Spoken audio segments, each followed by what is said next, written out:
नमस्कार नमस्ते फलटण यूट्यूब चॅनलमध्ये मी राजकुमार गोपने आपलं स्वागत करतो।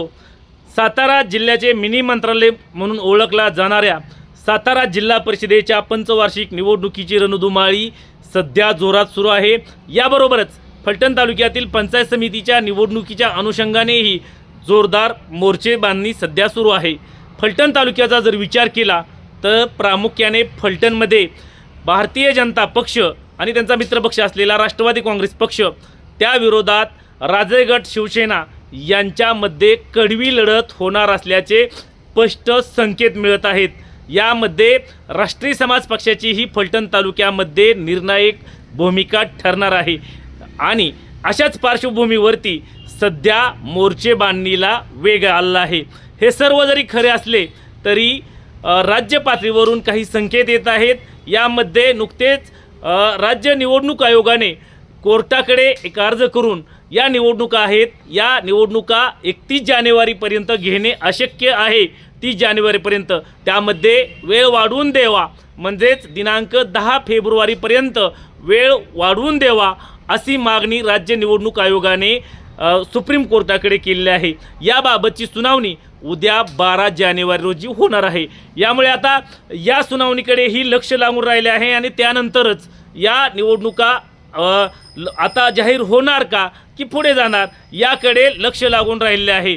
सध्या तरी फलटण तालुक्याचा विचार केला तर 8 जिल्हा परिषद गटासाठी जोरदार मोर्चे बांधणी सुरू झालेले आहे।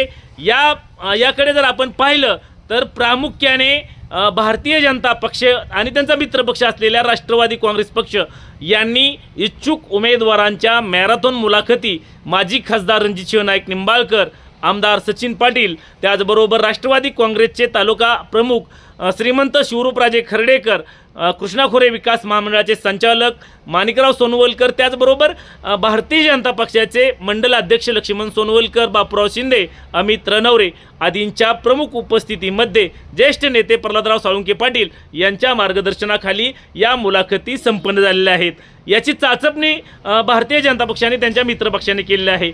दुसरीकडे राजे गट शिवसेनेच्या माध्यमातून महाराष्ट्र विधान परिषदेचे माजी सभापती आमदार श्रीमंत रामराजे नाईक निंबाळकर, त्याचबरोबर माजी आमदार दीपकराव चव्हाण, सातारा जिल्हा परिषदेचे माजी अध्यक्ष श्रीमंत संजीवराजे नाईक निंबाळकर, त्याचबरोबर फलटण कृषी उत्पन्न बाजार समितीचे सभापती रघुनाथराजे नाईक निंबाळकर, श्रीमंत रघुनाथराजे नाईक निंबाळकर, श्रीमंत विश्वजितराजे नाईक निंबाळकर आदींच्या उपस्थितीत काल दिनांक 10 जानेवारी रोजी अनंत मंगल कार्यालय या ठिकाणी चाचपणी सुरू झालेली आहे। यामुळे आता जरी या दोन्हीही प्रमुख आघाड्यांबरोबरच फलटण तालुक्यामध्ये जी निर्णायक ताकद आहे राष्ट्रीय समाज पक्षाच्या उमेदवाराला विधानसभेला जवळपास 14,000 मतदान मिळाले होते आणि पाठीमागच्या जिल्हा परिषद पंचायत समितीला त्यांच्या उमेदवारांनी निर्णायक मतदान घेतले होते। यामध्ये त्यावेळच्या कोळकी जिल्हा परिषद गट असेल, विडणी जिल्हा परिषद गट असेल आणि तालुक्यातल्या इतर गटांमध्ये त्यांनी निर्णायक मतदान घेतले होते। त्यामुळे राष्ट्रीय समाज पक्षाची भूमिका ही या ठिकाणी अतिशय महत्त्वाची ठरणार आहे। एकंदरीतच आपण जर पाहिलं तर जिल्ह्यावरून अद्यापपर्यंत कोणाची युती होणार याबाबत चित्र स्पष्ट झालेले नाही। भारतीय जनता पक्षाची ताकद जिल्ह्यामध्ये वाढत चाललेली आहे। दुसरीकडे 1999 पासून राष्ट्रवादी काँग्रेस पक्षाची सातारा जिल्ह्यावरती एकहाती सत्ता होती। आता या सत्तेला कुठंतरी छेद द्यायचा या दृष्टिकोनातून भारतीय जनता पक्षाने सातारा जिल्ह्यामध्ये जोरदार मोर्चे बांधणी केलेली आहे। यामुळे आता जिल्हा पातळीवर जर विचार केला तर सातारा जिल्ह्याच्या 65 जागांसाठी कोणाची युती होणार याकडे संपूर्ण जिल्ह्याचं लक्ष लागून राहिलेलं आहे।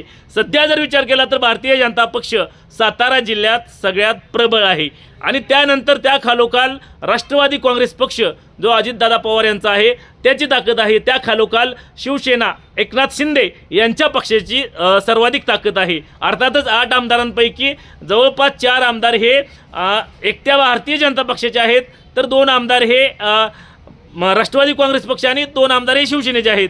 यामुळे सर्वाधिक ताकद आहे ती भारतीय जनता पक्षाची आणि याचमुळे आता जिल्ह्यातील जे मिनी मंत्रालय म्हणून ओळखल्या जाणाऱ्या सातारा जिल्हा परिषदेसाठी भारतीय जनता पक्ष स्वबळावरती लढणार का किंवा राष्ट्रवादी काँग्रेस पक्ष आणि शिवसेना एकत्र येणार का की आणखीन काही आघाड्या होणार, भारतीय जनता पक्ष शिवसेना एकत्र येणार का, याकडे सर्व जिल्ह्याचं लक्ष लागून राहिलेले आहेत.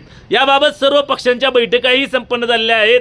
यामध्ये भारतीय जनता पक्ष असेल, राष्ट्रवादी काँग्रेस पक्ष असेल आणि त्याचबरोबर शिवसेना असेल, या प्रमुख पक्षांच्या बैठका संपन्न झालेल्या आहेत. अद्यापपर्यंत मात्र कोण कोण एकत्र येणार, कोण कोण स्वबळावरती लढणार हे स्पष्ट झालं नाहीत.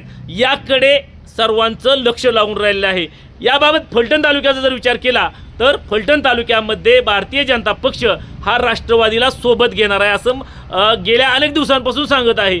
आणि आता याचमुळे भारतीय जनता पक्ष फलटण तालुक्यातल्या 8 पैकी किती जागा लढणार आणि मित्रपक्ष असलेल्या राष्ट्रवादी काँग्रेसला किती जागा देणार हे पाहणंही अतिशय महत्त्वाचं ठरणार आहे.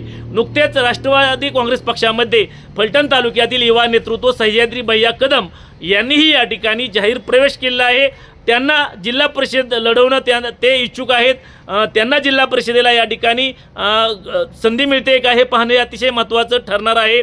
त्याचबरोबर फलटण तालुक्यामध्ये शिवसेना स्वबळाव स्वतः सर्व जागा 8च्या 8 जागा लढणार का, त्याचबरोबर पंचायत समितीच्या 16 जागा लढणार का, की आणखीन मित्र पक्षाला बरोबर घेऊन या ठिकाणी निवडणूक लढणार हे पाहणंही अतिशय महत्त्वाचं ठरणार आहे. शिवसेनाही आता या ठिकाणी जोमाने कामाला लागलेली आहे. त्यांनी आता शाखा ओपनिंग सुरू केलेलं आहे, त्याचबरोबर मोर्चे बांधणी सुरू केलेली आहे.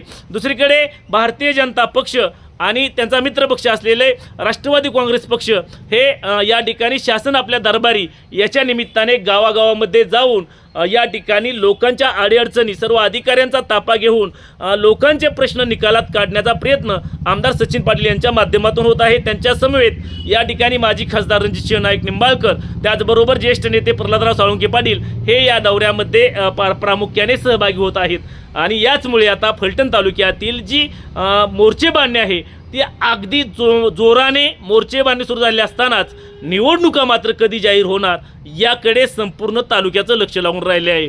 या निवडणुकाची तारीख कधी होणार आणि त्याचबरोबर जिल्हा पातळीवरून युती कोणाची होणार, की भारतीय जनता पक्ष जिल्ह्यात स्वबळाव लढणार, की पुन्हा एकदा भारतीय जनता पक्ष आणि कोणता पक्ष एकत्र येणार, किंवा शिवसेना आणि राष्ट्रवादी एकत्र येणार का हे पाहणंही अतिशय महत्त्वाचं ठरणार आहे. तुम्हाला काय वाटतं, जिल्ह्यामध्ये ज्या 65 जागा आहेत या जिंकण्याच्या दृष्टिकोनातून कोणकोणते पक्ष एकत्र येतील आणि जिल्ह्याच्या युतीचा परिणाम फलटणच्या युतीवरती होणार का, याबाबत जरूर कमेंट्स बॉक्समध्ये कमेंट्स करा.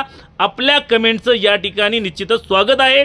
आपण जर आमच्या चॅनलवरती नवीन असाल तर आपण चॅनल आमचा सबस्क्राईब करा, त्याचबरोबर बेल आयकॉन दाबा आणि व्हिडिओ आवडल्यास लाईक आणि शेअर करा. आजच्या व्हिडिओमध्ये इथेच थांबणार आहोत. आपण ज्या काही निवडणूक आयोगाने सुप्रीम कोर्टामध्ये जो अर्ज केलेला आहे की निवडणुका 10 जानेवारीच्या नंतर घ्या, याकडे आपलं लक्ष राहणारच आहे. तुर्तास या ठिकाणी आपण थांबणार आहोत. पुन्हा भेटूया नवीन व्हिडिओमध्ये. तोपर्यंत धन्यवाद.